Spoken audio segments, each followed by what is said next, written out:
Hello dear, welcome to Phoenix Edu. तो आज के वीडियो में हम डिस्कस करने वाले हैं नीट PYQ को। तो यहाँ पे क्वेश्चंस नंबर हम 1 to 14 जो है वो डिस्कस करेंगे। तो आइए देखते हैं हमारे क्वेश्चन कौन कौन से हैं। तो हमारा क्वेश्चन नंबर 1 जो है वो क्या कह रहा है, तो देखो ज़रा। क्वेश्चन नंबर 1 कहता है an excess of silver nitrate is added to 100 millilitre of a 0.01 m solution of dichloro tetra aqua ammonium third chloride. The number of mole of silver chloride precipitate. तो सिल्वर क्लोराइड का precipitate कितना बनेगा आपको ये बताना है। तो देखो ज़रा, ये तो हमारा है सिल्वर नाइट्रेट, ठीक है। इसकी रिएक्शन जो है वो हो रही है डाइक्लोरो मतलब क्लोरीन 2 है, ठीक है। टेट्रा एक्वा मतलब H2O जो है वो 4 हैं और क्रोमियम थर्ड है। तो फिर इसका मतलब है यहाँ पे एक क्लोरीन और होना चाहिए, तभी क्रोमियम थर्ड ऑक्सीडेशन स्टेट में आएगा। क्लियर है। तो ये हमारा फॉर्मूला हो गया। इसकी रिएक्शन से क्या बनेगा, ठीक है। तो सिल्वर क्लोराइड, केवल ये क्लोरीन रिप्लेसेबल होगा तो बनेगा सिल्वर क्लोराइड बनेगा। और क्या बनेगा, और बन जाएगा हमारा ये CrH2O, ये 4 है, Cl2 2 है अंदर और NO3 यहाँ पे आ जाएगा, ठीक है। डबल डिस्प्लेसमेंट रिएक्शन हो गई, राइट। तो ये हमारा आयोनाइजेशन आइसोमेरिज्म भी हो गया यहाँ पे, ठीक है ना। ओके, आगे देखो ज़रा। तो हमको पता क्या करना है, हमको दिया है सिल्वर नाइट्रेट के लिए हमको दिया है 100 मिलीलीटर दिया है और मोलैरिटी दी गई है। तो इसकी मोलैरिटी गिवन है, कितनी है 0.01 m। ओके, वॉल्यूम कितना है 100 मिलीलीटर। और हमको क्या बताना है, the number of mole of silver chloride precipitate. तो ये तो हमारा बनेगा प्रेसिपिटेट और इसके हमें मोल जो है वो हमें फाइंड करने हैं। क्लियर है। ओके, तो अब देखो जरा, यहाँ पे हम लॉ ऑफ ग्राम इक्विवेलेंस लगा सकते हैं। लॉ ऑफ ग्राम इक्विवेलेंस जो है वो क्या कहलाता है, नॉर्मेलिटी वॉल्यूम कहलाता है, ठीक है। लॉ ऑफ ग्राम इक्विवेलेंस क्या कहलाता है, वेट अपॉन इक्विवेलेंट वेट कहलाता है। और अगर हम मोल के फॉर्म में देखें तो लॉ ऑफ ग्राम इक्विवेलेंस का फॉर्मूला जो है वो बनेगा, क्या बनेगा, मोल, ठीक है, मोल बाय स्टोइकोमेट्रिक कोफिशिएंट, ये बनेगा। अब देखो यहाँ पे मोलैरिटी की उसमें क्या बनेगा, मोलैरिटी इनटू वॉल्यूम, ठीक है। तो ये क्या कहलाता है, मोल कहलाता है। और अपॉन स्टोइकोमेट्रिक कोफिशिएंट, तो ये हमारे ग्राम इक्विवेलेंट कहलाते हैं, ठीक है ना। तो इसके ग्राम इक्विवेलेंट और सिल्वर क्लोराइड के ग्राम इक्विवेलेंट, तो ये मोल निकालना है, तो मोल बाय स्टोइकोमेट्रिक कोफिशिएंट। तो ये हमारा क्या बनेगा, ग्राम इक्विवेलेंस बनेंगे। और ये दोनों हमेशा कैसे होते हैं, इक्वल होते हैं। ये लॉ ऑफ ग्राम इक्विवेलेंस है, हमें मोल निकालना है, तुरंत निकाल लेंगे। ओके, ये इक्वेशन हमारी बैलेंस्ड ही है। ओके भाई, तो अब देखो ज़रा यहाँ पे, तो अब थोड़ी सी हम जगह बना लेते हैं, ठीक है। और यहाँ पे हम लिख देते हैं सिल्वर नाइट्रेट और सिल्वर क्लोराइड, ठीक है। इसका ग्राम इक्विवेलेंस मतलब molarity volume upon stoichiometric coefficient, और इसके लिए मोल अपॉन स्टोइकोमेट्रिक कोफिशिएंट, ठीक है। मोलैरिटी वॉल्यूम क्या कहलाता है, मोल ही कहलाता है, ठीक है ना। और ये हमेशा कैसा होगा, इक्वल होगा।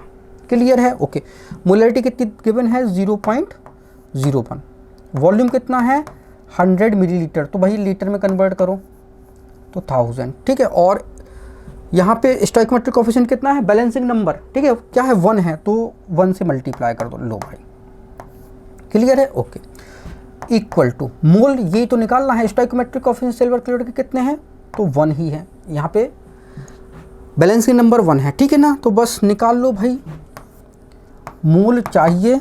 तो ये देखो 2 जीरो से आपके ये 2 जीरो कट गए, ठीक है। ये ऊपर जाएगा तो 10 to the power -1 बचेगा, तो ये आपका मोल आएगा 0.001 मोल, ठीक है। तो ये आपका सिल्वर क्लोराइड के मोल आ गए। तो आंसर जो है वो हमारा कौन सा होना चाहिए, आपका सेकंड आंसर जो है वो हो जाना चाहिए, ठीक है ना। आगे बढ़ते हैं। तो हमारा क्वेश्चन नंबर 2 कहता है how many gram of concentrated nitric acid solution should be use to prepare 250 millilitre of 2m HNO3। तो concentrated acid is 70% HNO3, right.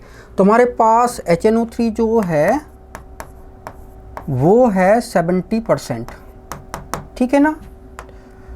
तो HNO3 हमारे पास जो है वो 70% वाला है। तो इसकी मोलैरिटी जो है वो 2.0 दिया गया है, ठीक है। और क्या दिया है, वॉल्यूम दिया है कितना, 250 मिलीलीटर दिया है। तो हमको क्या बताना है कि ग्राम्स बताने हैं कि कितने ग्राम HNO3 जो है वो यूज़ किया गया, राइट। तो बता देते हैं। तो मोलरिटी का यहाँ पे फॉर्मूला लगा देंगे। मोलरिटी का मतलब क्या होता है, weight upon molar weight into volume litre में। तो मोलरिटी कितनी है, 2 गिवन है, ओके। वेट हमको चाहिए, मोलर वेट HNO3 का निकालो भाई, ये हमारा HNO3 है, हाइड्रोजन का 1, नाइट्रोजन का 14, ऑक्सीजन का 16 इंटू 3, तो ये आपका 63 आएगा, ठीक है। तो 63 मोलर वेट हो गया। वॉल्यूम लीटर में चाहिए तो 250 मिलीलीटर है, 1000 से डिवाइड करोगे तो 1000 ऊपर चला जाएगा आपका, तो ये लीटर हो जाएगा, राइट। तो बस वेट जो है वो हमारा निकल आया 2 इंटू 63 इंटू 250 अपॉन 1000, ठीक है। ये 0 से 0 गया, ये 4 टाइम, ये 2 टाइम, ठीक है। तो 63/2 मतलब कि ये 3 और ये 1.5, 31.5 ग्राम जो है वो हमारा HNO3 आया। लेकिन ये HNO3 तो भाई कितना परसेंटेज वाला है, ये HNO3 हमारा 70% वाला है। और हम जब भी कोई चीज़ प्रिपेयर करते हैं वो 100% प्रिपेयर करते हैं, राइट। तो आपका आंसर जो है वो ये तो नहीं होगा, तो हम कहेंगे सिंस 70% कॉन्सेंट्रेटेड HNO3 प्रिपेयर करने में हमको 31.5 ग्राम HNO3 डिज़ोल्व कराना पड़ा, तो अगर हम 100% प्रिपेयर करें तो कितना चाहिए, तो 31.5 अपॉन 70 इंटू 100, ठीक है ना। तो ये देखो हमारा आ जाएगा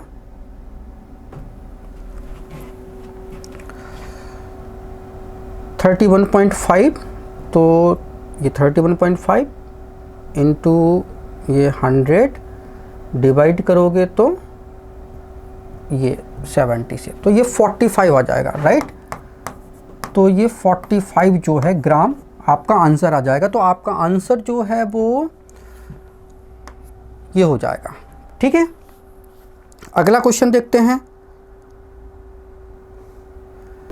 तुम्हारा क्वेश्चन नंबर 3 है, in an experiment is showed that 10 millilitre of 0.05 m solution of chloride required 10 millilitre of 0.1 m solution of silver nitrate, which of the following will be the formula of the chloride, ठीक है। तो देखो ज़रा, हमारे पास जो है वो chloride है, तो XClX, ठीक है, ये हमारे पास क्लोराइड है। ये जो है वो रिएक्ट कर रहा है किससे, सिल्वर नाइट्रेट से, तो सिल्वर नाइट्रेट से रिएक्ट कर रहा है, तो निश्चित तौर पे सिल्वर क्लोराइड जो है वो बनेगा। कितना बनेगा ये पता करते हैं, क्या बनना है क्या नहीं बनना है। तो देखो ज़रा, हमको डेटा जो है वो क्या क्या गिवन है ये देख लेते हैं, ठीक है ना। तो 10 मिलीलीटर और 0.05 m क्या है, क्लोराइड है, ओके। तो इसकी मोलैरिटी हमको गिवन है, कितनी है, 0.05, और वॉल्यूम गिवन है, कितना है, 10 मिलीलीटर, ठीक है, ओके। सिल्वर नाइट्रेट का देख लेते हैं, 10 मिलीलीटर और 0.1 m, तो मोलैरिटी जो है वो 0.1 m है, और वॉल्यूम जो है वो 10 मिलीलीटर गिवन है, ठीक है, ओके, अच्छी बात है भाई। तो अब देखो, अगर हम इनके मोल्स निकाल लें तो आसान होगा काम, राइट। तो मोल क्या होता है, मोलैरिटी इनटू वॉल्यूम, ठीक है ना। तो ये हमारा फॉर्मूला बन जाता है, ठीक है। तो अब देखो ज़रा, मोल निकालते हैं इसके, तो मोलैरिटी इनटू वॉल्यूम करना पड़ेगा, तो इसके मोल निकाल लो, तो 0.05 इंटू 10 करोगे, 1000 से डिवाइड नहीं करते, मिली मोल निकाल लेते हैं, तो ये कितना हो जाएगा आपका, 0.5 मिली मोल। कंपैरिजन थी तो करना है, ठीक है ना। और सिल्वर नाइट्रेट देखते हैं, एन क्या होता है, मोलैरिटी इनटू वॉल्यूम, ठीक है। तो मोल जो है इधर पे 0.1 मोलैरिटी है, वॉल्यूम जो है वो 10 है, तो आपका 1 मिली मोल। तो जो हमारा ये है, ये 0.5 है और ये 1 मिली मोल है, तो इसका मतलब है कि इसका मोल इससे डबल है इसका मतलब, ओके। तो भाई मोल को तुरंत ही डबल कर दो तत्काल प्रभाव से, भाई ये लो, तुम्हारे मोल डबल हैं तो कर दिया डबल, ठीक है, और तुम्हारा इसका डबल है तो इसका 1 हो जाएगा, क्लियर है। इसका 0.5 है तो इसका 1 है, इसका 2 है तो इसका 1 हो जाएगा, कोई दिक्कत नहीं, ओके। तो अब हमारा ये 2 मोल इससे रिएक्ट करेगा तो AgCl बनेगा, तो कितना बनेगा, ये 2, ठीक है। ये प्रेसिपिटेट जो है वो 2 मोल बनेगा। तो क्लोरीन कितने हैं, 2, ठीक है ना। तो क्लोरीन 2 हो गए, तो ये फॉर्मूला जो है वो क्या हो जाएगा हमारा, M जो Cl(X) से हो जाएगा MCl2, सॉरी XCl2 कर लो, मतलब XCl2 ले लो, ठीक है। तो बस हमारा फॉर्मूला ये हो जाएगा, ठीक है ना। तो ये लो भाई, सेकंड ऑप्शन करेक्ट हो गया। Equal masses of hydrogen, oxygen and methane have been taken in a container of volume V at temperature 27 degree Celsius. In identical conditions, the ratio of the volume of gases hydrogen, oxygen, methane would be. Okay, तो equal masses है। तो देखो ज़रा, हमने container ये है, ठीक है, और कंटेनर का वॉल्यूम भी है, मतलब वॉल्यूम तो इक्वल है, ठीक है। तो ये भी है, ये भी है और ये भी है, ठीक है, वॉल्यूम इक्वल है भाई। अब उसने कहा कि इक्वल मासेस जो है वो हमने इसमें रखे हुए हैं हाइड्रोजन गैस के, ठीक है। तो ये यहाँ पे हाइड्रोजन गैस है, ठीक है, हाइड्रोजन गैस, यहाँ पे जो है हम ऑक्सीजन रख देते हैं और यहाँ पे हम जो है वो मीथेन रख देते हैं, ठीक है। तो इक्वल मासेस मतलब हम यहाँ पे 1 ग्राम ये ले लें, 1 ग्राम हम इसका ले लें और 1 ग्राम जो है हम ये ले लें मीथेन, ठीक है, भर दिया भाई। अब देखो क्या कह रहा है वो, ठीक है, at the temperature 27 degree Celsius, ठीक है। तो टेम्परेचर सब जगह जो है वो 27 डिग्री सेल्सियस ही है। The ratio of volume of gases hydrogen, oxygen and methane would be, तो इनके वॉल्यूम जो है वो क्या होंगे, ठीक है, वॉल्यूम जो है वो क्या होंगे, इनका रेशियो क्या होगा। तो देखो ज़रा, अगर हम इसका मोल निकालना चाहें, यहीं पे निकाल देते हैं, मोल निकालना चाहे तो ये क्या होता है, वेट बाय मोलर वेट। इसका मोल निकालेंगे तो वेट बाय मोलर वेट, इसका निकालेंगे तो वेट बाय मोलर वेट। मोल निकाल लो भाई, ठीक है। तो इसका 1 बाय हाइड्रोजन का कितना है 2, इसका कितना है 1 बाय, इसका ऑक्सीजन कितना होता है 32, इसका कितना है 1 बाय ये 16, ठीक है। तो मोल तो इक्वल होंगे, अगर वॉल्यूम इक्वल है तो सभी जगह गैस के मोल भी कैसे इक्वल हो गए, क्यों, क्योंकि ये हमारा एवोगैड्रो लॉ कहलाता है, ठीक है। सेम टेम्परेचर प्रेशर पे volume directly proportional two moles, ठीक है। तो वॉल्यूम अगर इक्वल है कंटेनर के तो फिर गैस भी जो है वो इक्वल मोल में होगी, राइट। तो मोल तो हमारे ये आ गए। तो अब देखो ज़रा, हाइड्रोजन, ऑक्सीजन एंड मीथेन, इनके मोल क्या है हमारे पास, ये 1/2 मोल है, इसका मोल जो है 1/32 है और इसके मोल जो है वो क्या है 1/16 है, ठीक है ना। तो ये आपस में कैसे होंगे, इक्वल होंगे, क्लियर है, ओके। अब हमें इनके रेशियो बताने हैं भाई, तो हम ऐसे नंबर से डिवाइड करें ताकि ये होल नंबर में आ जाए, ठीक है ना, ये फ्रैक्शन ख़त्म हो जाए। तो हम 32 से मल्टीप्लाई कर देते सभी को, राइट। तो यहाँ पे हम 32 से मल्टीप्लाई कर दो, यहाँ पे 32 से मल्टीप्लाई कर दो, यहाँ पे 32 से मल्टीप्लाई कर दो, तो ये तो आएगा 16, ठीक है, ये आएगा 1 और ये आएगा 2। तो इस रेशियो में जो है वो हमको गैसेस मिलेगी 16:1:2 में। तो 16:1:2 जो है वो आपका थर्ड ऑप्शन में है, ठीक है। आगे बढ़ते हैं, question number 5, when 22.4 liter of hydrogen gas is mixed with 11.2 liter of chlorine each at STP, the moles of HCl formed is equal to, तो कितने मोल HCl बनेंगे। तो देखो ज़रा, ये देखो भाई, हमारा हाइड्रोजन है और क्लोरीन है, रिएक्ट करता है तो HCl बनता है ये, तो इसका 1 मोल, इसके 1 मोल से ये 2 मोल जो है वो बनता है, क्लियर है, ओके। अब देखो ज़रा, यहाँ पे क्या है, वॉल्यूम दिया है, हाइड्रोजन का वॉल्यूम जो है वो 22.4 लीटर दिया है। तो आपको पता है ना, गैस के लिए volume directly proportional to n, तो 22.4 लीटर जो है वो किसके इक्वल होता है, 1 मोल के इक्वल होता है, ठीक है ना। तो इतना लीटर मतलब हाइड्रोजन तो हमारी 1 मोल है, ठीक है। 11.2 लीटर ऑफ क्लोरीन मतलब 11.2 लीटर क्लोरीन का मतलब है ये हमारा जो है हाफ मोल है, ठीक है ना। तो ये 11.2 लीटर मतलब ये हमारा क्लोरीन जो है हाफ मोल हो जाएगा कि नहीं हो जाएगा।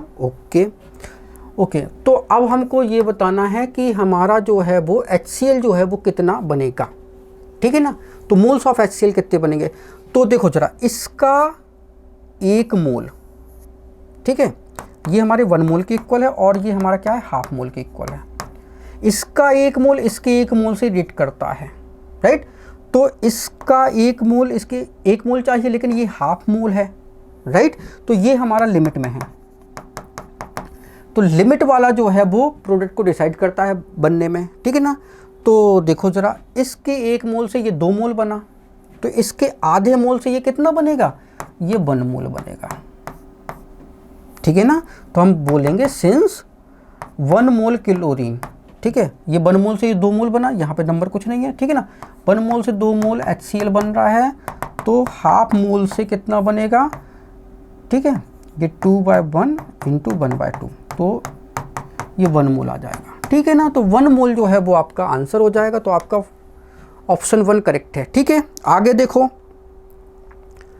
1 ग्राम of magnesium is बर्nt with 0.56 gram oxygen in a closed vessel, which reactant is left in excess and how much.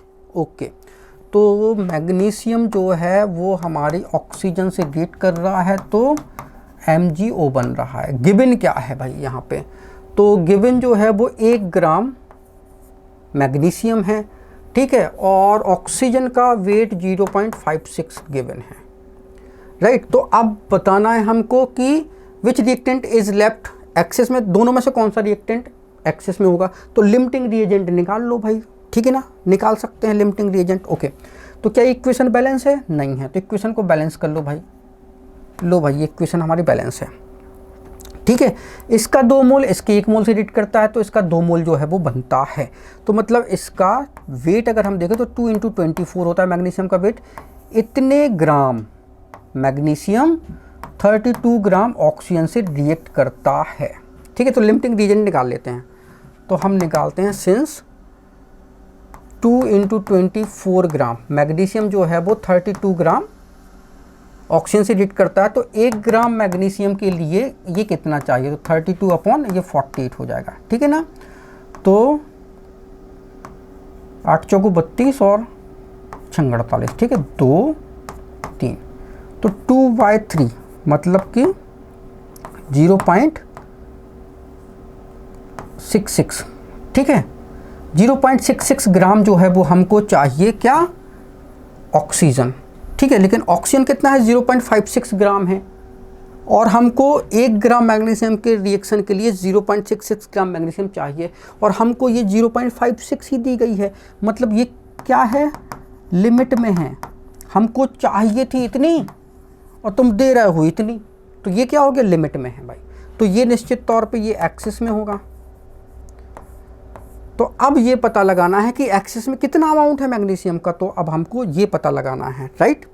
तो हम अब ये पता लगाएंगे। तो लिमिट का तो हमको पता चल गया, तो एक्सिस में पता लगा लेंगे कितना है। तो देखो ज़रा, ऑक्सीजन कितना रिएक्ट कर रहा है, 32 ग्राम। 32 ग्राम O2 जो है वो रिएक्ट करता है 48 ग्राम मैग्नीशियम से, ठीक है ना।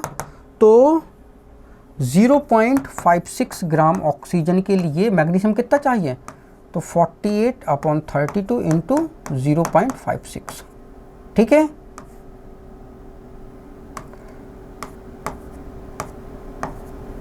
ये 3 हो जाएगा, तो मल्टीप्लाई कर दो, ठीक है। तो ये सॉरी, ठीक है, और डिवाइडेड बाय 2 करोगे, ठीक है ना।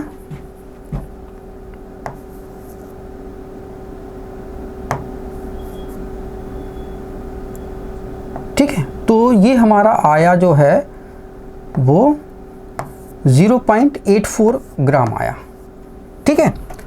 अब हमारा पता लगाना है कि मैग्नीशियम जो है वो कितना बचा। तो 1 ग्राम तो ये है और 0.84 रिएक्ट कर गया, तो ये माइनस कर दो, ठीक है। तो ये 6 ठीक है। तो 0.16 ग्राम जो है वो बच गया, इतना रिएक्ट कर गया ऑक्सीजन के साथ, इतना बच गया, तो 0.16 ग्राम जो है वो बच गया। ठीक है, आगे बढ़ते हैं। A mixture of gases contains hydrogen and oxygen gases in the ratio of 1:4, weight by weight है, ठीक है। What is the molar ratio of two gases in the mixture? तो मोलर रेशियो बताना है, ठीक है ना। तो मिक्सचर में हाइड्रोजन है और ऑक्सीजन है, ठीक है।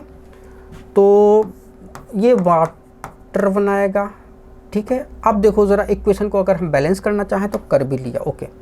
इनका वेट जो है कितना है, ये 1 और ये भी 1, सॉरी ये 4 है, ठीक है। ये 4 ग्राम और ये 1 ग्राम है। तो इनके मोलर रेशियो निकालना है। तो मोल क्या होता है, मोल होता है वेट बाय मोलर वेट। तो इसका वेट 1 है और इसका मोलर वेट हाइड्रोजन का कितना होता है, 2। हाइड्रोजन का इसका मोलर वेट 2 होता है। इसका वेट 4 है, इसका मोलर वेट कितना होता है, 32, ठीक है। तो ये 1/2 रेशियो 1/8 में आया, ठीक है ना। तो हाइड्रोजन एंड ऑक्सीजन जो है वो 1/2 रेशियो 1/8 आया, ठीक है। अब इसको ये फ्रैक्शन ख़त्म करेंगे तो 8 से मल्टीप्लाई कर दो दोनों को, तो ये 4 हो जाएगा और ये, तो 4:1 में, हाइड्रोजन 4 पार्ट और ऑक्सीजन 1 पार्ट में, तो 4:1 में है जो, ठीक है ना। ओके, ये हमारा आंसर हो जाएगा। आगे देखो question number 8, the number of water molecule is maximum in. तो वाटर मॉलिक्यूल मैक्सिमम कहाँ पे होंगे, तो जहाँ पे मोल ज़्यादा होगा वहाँ पे नंबर ऑफ वाटर मॉलिक्यूल ज़्यादा होंगे। तो मोल क्या होता है, N/Na। तो ये ज़्यादा चाहिए तो हमको मोल भी ज़्यादा चाहिए, ठीक है ना। तो 18 ग्राम वाटर में, तो इसका तो 18 ग्राम मतलब 18 से डिवाइड करोगे तो ये 1 मोल आएगा, ठीक है। 18 मोल, तो ये तो भैया 18 मोल है, ठीक है। 18 मॉलिक्यूल्स नहीं भाई, ये 18 मॉलिक्यूल है अपॉन ये Na से डिवाइड करोगे तब आएगा। 1.8 ग्राम वाटर, तो 1.8 और 18 से डिवाइड करोगे तो ये मोल आ जाएंगे। तो 18 मोल ये सबसे बड़ा नंबर है, तो बस 18 मोल वाटर में maximum number of water molecules रहेंगे। अगला question, if Avogadro number Na is changed from 6.022 into 10⁻23 mole inverse to 6.022 into 10⁻20 mole inverse, this would change the ratio of chemical species? No, ratio कभी change नहीं होता, ratio हमेशा fix ही होता है, ठीक है। न्यूमेरिक वैल्यू चेंज हो जाए लेकिन रेशियो कभी चेंज नहीं होता, तो ये तो नहीं होगा। रेशियो ऑफ एलिमेंट, रेशियो तो भाई जीवन में कभी चेंज हो ही नहीं सकता, ठीक है। The definition of the mass of unit of gram, definition कभी चेंज नहीं होती, ठीक है। क्या चेंज हो जाएगा, the mass of 1 mole of carbon, ये चेंज हो जाएगा भाई, ठीक है ना। 6.022 10⁻23 में मास था 12 ग्राम, तो इसमें मास क्या हो जाएगा, 10⁻20 में मास जो है वो कम हो जाएगा, ठीक है ना। तो 12 6.022 10⁻23 इंटू 6.022 10⁻20, ठीक है ना। तो ये से हमारा ये कैंसिल हो गया, 10⁻12 इंटू 10⁻³ हो जाएगा, ठीक है ना। तो ये हो जाएगा हमारा 0.012 ग्राम, इतना हो जाएगा, ठीक है ना। तो हमारा mass of 1 mole of carbon जो है वो चेंज हो जाएगा, ठीक है। आगे देखो, 20 gram of magnesium carbonate sample decompose on heating to give carbon dioxide and 8 gram magnesium oxide, what will be the percentage purity of magnesium carbonate in the sample. अगर हम परसेंटेज प्योरिटी निकाल रहे हैं, इसका मतलब ये 20 ग्राम जो मैग्नीशियम है ये कैसा है, इम्प्योर है, ठीक है ना। तो 20 ग्राम मैग्नीशियम कार्बोनेट जो है वो कैसा है, इम्प्योर है यहाँ पे, राइट। तो मैग्नीशियम कार्बोनेट को हीट करेंगे हम तो ये बनेगा मैग्नीशियम ऑक्साइड एंड बन जाएगा CO2, क्लियर है, ओके। तो इसका वेट निकाल लेते हैं, ठीक है ना। तो मैग्नीशियम कार्बन का वेट निकाल लो और फिर हम परसेंटेज इम्प्योरिटीज निकाल लेंगे, ठीक है ना। ओके, तो देखो ज़रा मैग्नीशियम का मोलर वेट कितना है, तो मैग्नीशियम 24, कार्बन का 12 और ऑक्सीजन का ये 48 हो जाएगा, ठीक है। तो ये 4 और ये 4 5 6 7 और 1 8, 84 हो जाएगा। तो 84 ग्राम मतलब 1 मोल मैग्नीशियम का मास जो है वो 84 ग्राम आया, ठीक है। डिकम्पोज इन हीटिंग, तो मैग्नीशियम ऑक्साइड कितना बनेगा, तो 24 और 16 तो 40 ग्राम, ठीक है ना। ये 40 ग्राम बनेगा, राइट। और क्या बनेगा भाई, कार्बन डाइऑक्साइड कितना बनेगा, तो ये 44 ग्राम बनेगा। अब आपसे पूछा क्या है, वो कहता है कि 20 ग्राम ये डिकम्पोज होता है तो हमारी carbon dioxide and 8 gram magnesium oxide बनता है, ठीक है ना। तो ये तो 8 ग्राम बना, ठीक है। तो ये कितना डिकम्पोज हुआ होगा, तो ये x डिकम्पोज हुआ होगा, ऐसा मान लेते हैं, ठीक है। और इनका हम जो है वो रेशियो, हाँ रेशियो तो हमेशा इक्वल होता है, वो कभी नहीं बदलता भाई, ठीक है ना। तो ये हम रेशियो निकाल लेते हैं, ठीक है ना। तो आगे देखो ज़रा, तो x की वैल्यू जो है वो आ जाएगी, x इक्वल हो जाएगा हमारा 84 × 8/40, ठीक है। ये 8 × 40 हो गया और ये 30, ठीक है। और 4 बचेगी तो 5 40। तो x जो है वो हमारा 16.8 ग्राम आया, राइट। अब ये तो हमारा 16.8 ग्राम क्या हो गया, मैग्नीशियम कार्बोनेट। तो इतने ग्राम मैग्नीशियम कार्बोनेट डिकम्पोज होगा तो 8 ग्राम मैग्नीशियम ऑक्साइड बनेगा, राइट। तो ये किसका है, that is the pure MgCO3 का मास है। और ये मास तो भैया इम्प्योर मैग्नीशियम कार्बोनेट का था, तभी तो आप परसेंटेज प्योरिटी निकाल रहे हो, ठीक है ना। तो बस निकाल लो भाई परसेंटेज प्योरिटी, ये 16.8/20 × 100, ठीक है ना। तो परसेंटेज प्योरिटी जो है वो आ जाएगी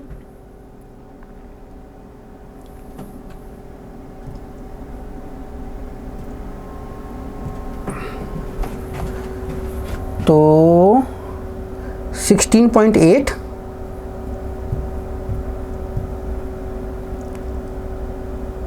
ठीक है × 5 कर दो भाई,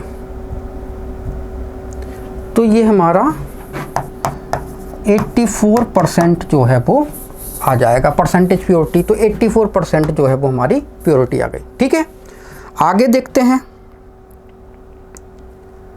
What is the mass of the precipitate formed when 50 ml of 16.9% solution of silver nitrate is mixed with 50 ml of 5.8% sodium chloride solution? Okay. तो what is the mass precipitate formed इतने solution of silver nitrate? Okay. तो हमारे पास silver nitrate है, ठीक है, और sodium chloride है, से हमारा बनेगा सिल्वर क्लोराइड एंड NaNO3, ठीक है। इक्वेशन बैलेंस है, ओके। अब देखो ज़रा डेटा देख लो ज़रा, 16.9% है तो सिल्वर नाइट्रेट जो है 16.9% है और वॉल्यूम जो है वो 50 मिलीलीटर है, ठीक है। जहाँ पे NaCl जो है वो 5.8% है और वॉल्यूम जो है वो 50 मिलीलीटर है, ठीक है। अब देखो ज़रा परसेंटेज का मतलब होता है 100 पार्ट में, ठीक है ना। तो अगर हम बोलते हैं ये मिलीलीटर है, तो अगर हमने कहा कि सिंस 100 मिलीलीटर में सिल्वर नाइट्रेट जो है वो 16.9 ग्राम है, तो 50 मिलीलीटर में कितना हो जाएगा, आधा हो जाएगा, राइट। तो 16.9/100 × 50, तो ये हमारा आधा हो जाएगा,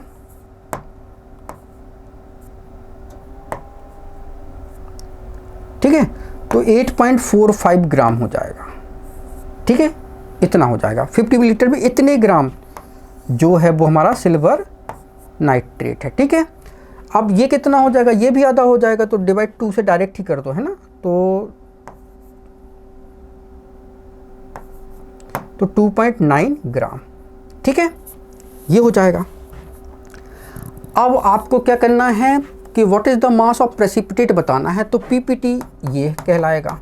तो ये सिल्वर क्लोराइड कितना बनेगा आपको ये पता लगाना है। तो देखो जरा, सिल्वर नाइट्रेट का मास इतना है, सोडियम क्लोराइड का मास इतना है। तो जब दो मास रिएक्टेंट के दिए हों, मतलब दो रिएक्टेंट हो, दोनों के मास गिवन हो और पूछा कि प्रोडक्ट बताओ कितना बनेगा, तो फिर हम लिमिटिंग रिएजेंट निकालेंगे, राइट। तो हमको लिमिटिंग रिएजेंट निकालना ही पड़ेगा, तो लिमिटिंग रिएजेंट निकाल लेते हैं। तो इधर पे थोड़ा सफाई कर दें, ठीक है, इधर की थोड़ी सफाई ज़रूरी है। ओके, अब देखो ज़रा, सिल्वर नाइट्रेट का मास अगर हम देखें तो सिल्वर 108 होता है, नाइट्रोजन 14 और ऑक्सीजन 48 हो जाएगा यहाँ पे, ठीक है। और ये 4 2 6 और एक 7 और ये 170। तो 170 इसका मोलर मास है और सोडियम क्लोराइड का 58.5 होता है। क्लियर है? ओके, तो अब हम लिमिटिंग रिएजेंट जो है वो निकाल लेते हैं। लिमिटिंग रिएजेंट निकालने के दो तरीके हैं। क्या है? एक तो आप क्या करो, वेट से मोलर वेट डिवाइड कर दो, वेट से मोलर वेट डिवाइड कर दो, तो जो मोल आएंगे, तो मोल जिसके कम वही लिमिट में है, ठीक है ना।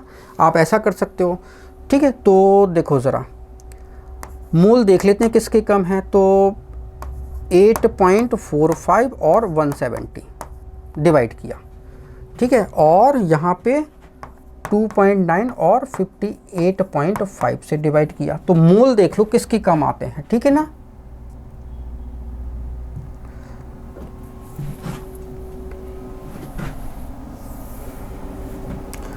तो हमारे पास है 8.45, ठीक है, डिवाइडेड बाय 170, ठीक है। तो वेट अपन मोल, मोलर वेट, ठीक है, तो मोल कहलाता है। तो इसके मोल आए 0.049, ठीक है ना। और इसके मोल देख लेते हैं 2.9 डिवाइडेड बाय 58.5, ठीक है। तो इसके मोल जो है, इसके भी मोल वही आए 0.049। तो भाई सिल्वर क्लोराइड जो है वो कैसे भी बना दो आप, ठीक है ना, चाहे इसको लेके बना दो और चाहे इसको बेस लेके बना दो, कोई दिक्कत नहीं है, राइट। तो दोनों ही जो है वो सेम मोल आते हैं, तो दोनों में ही कोई भी लिमिटिंग रिएजेंट जो है यहाँ पे नहीं है, ठीक है ना। तो बस हम निकाल सकते हैं, ठीक है। 8.45 ग्राम था, ठीक है, और ये 2.9 ग्राम है। अब किसी को भी बेस लेके निकाल सकते हो, चाहे सिल्वर नाइट्रेट को बेस लेके निकाल सकते हो, चाहे इसको लेकर। तो चलो सिल्वर नाइट्रेट को बेस लेके निकालते हैं, क्योंकि 170 ग्राम सिल्वर नाइट्रेट जो है वो रिएक्ट करेगा तो सिल्वर क्लोराइड कितना बनेगा। तो सिल्वर क्लोराइड, सिल्वर 108 होता है, क्लोरीन 35.5 होता है। तो ये 5 8 5 13 और ये 4 और ये 143 143.5 ग्राम ये बनेगा। तो हमारा जो है वो 8.45 ग्राम है सिल्वर नाइट्रेट, तो कितना बनेगा 143.5 अपॉन 170 इंटू 8.45, ठीक है।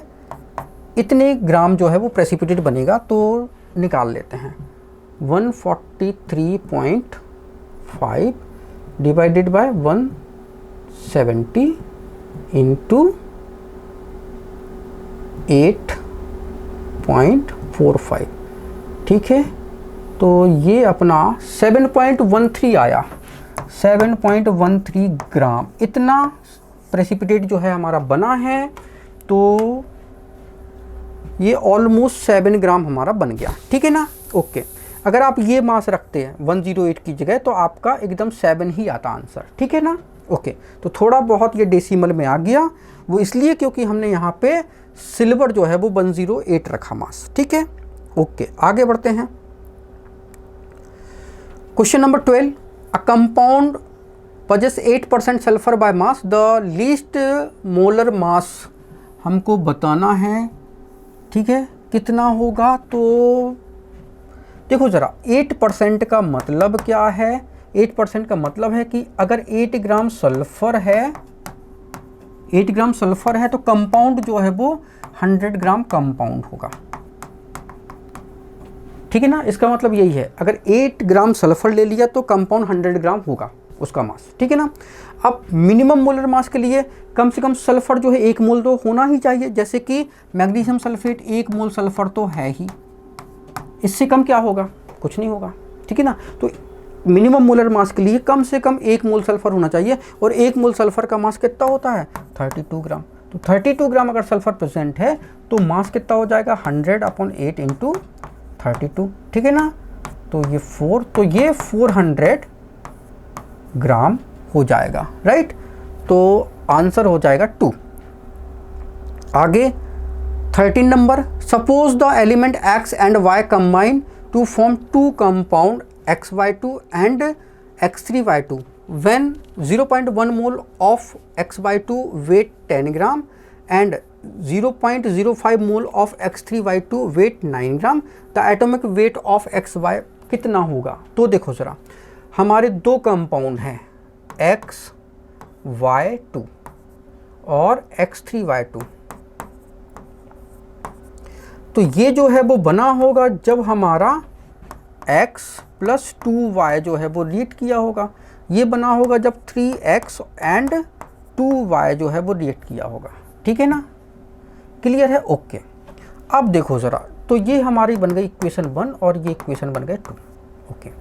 अब हमको दिया हुआ है xy2 एंड x3y2, ठीक है। क्या दिया है 0.1 मोल ऑफ xy2 का वेट जो है वो 10 ग्राम है, तो मोलर वेट निकाल सकते हो। तो मोल क्या होता है, वेट बाय मोलर वेट, ठीक है। तो मोलर वेट हम निकाल सकते हैं वेट बाय मोल से, ठीक है।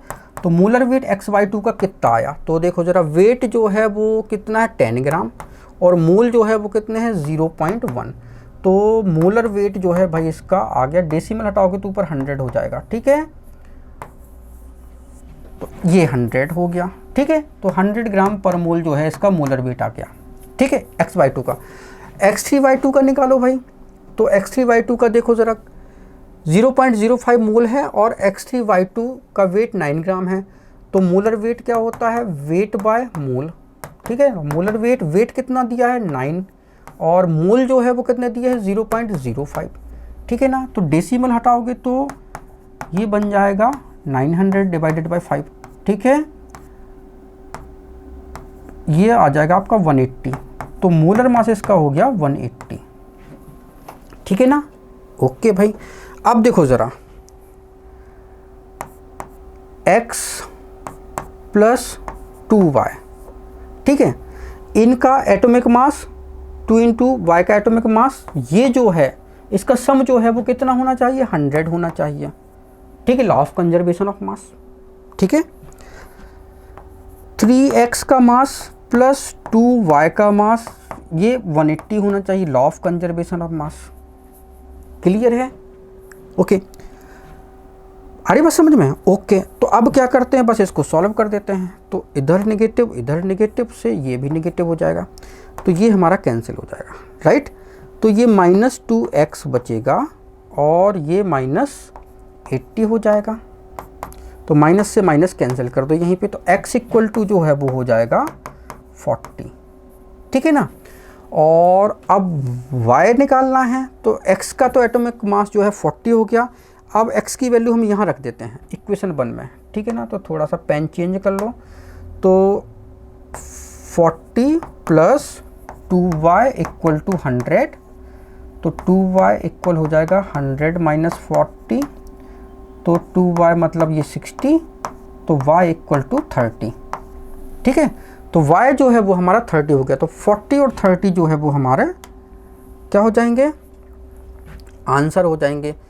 तो ये हमारा थर्ड वाला जो है करेक्ट हो गया। आगे देखते हैं, next, organic compound has found 71.7% chlorine, 4.04% hydrogen and remaining carbon. If molecular weight compound is 99 then molecular formula will be, तो मॉलिक्यूलर फार्मूला जो है वो निकालना है, परसेंटेज गिवन है, तो परसेंटेज गिवन है एलिमेंट के, मॉलिक्यूलर फार्मूला निकालना है तो टेबल बनानी पड़ेगी आपको, ठीक है ना। क्योंकि कोई भी कंपाउंड होता है, जैसे मान लो ग्लूकोज है C6H12O6, तो इसमें क्या है, कार्बन जो है वो 6 मोल कार्बन है, ठीक है ना, और 12 मोल जो है वो हाइड्रोजन है और 6 मोल जो है वो ऑक्सीजन है, ठीक है ना। तो फॉर्मूला में एलिमेंट जो है मोल के फॉर्म में प्रेजेंट होते हैं, तो हमें मोल ही चाहिए, ठीक है। तो मोल निकाल लेते हैं। तो देखो ज़रा, सबसे पहले हम एलिमेंट देखते हैं, कौन कौन से एलिमेंट गिवन है भाई। तो क्लोरीन है, फिर हाइड्रोजन है और रिमेनिंग कार्बन है, ठीक है, ओके। अब इनकी परसेंटेज देख लो भाई। क्लोरीन 71.7, हाइड्रोजन 4.04 और कार्बन कितना हो जाएगा, तो देखो ज़रा 71 पॉइंट, ऐसा कर लेते ना, कैलकुलेटर अपने पास है।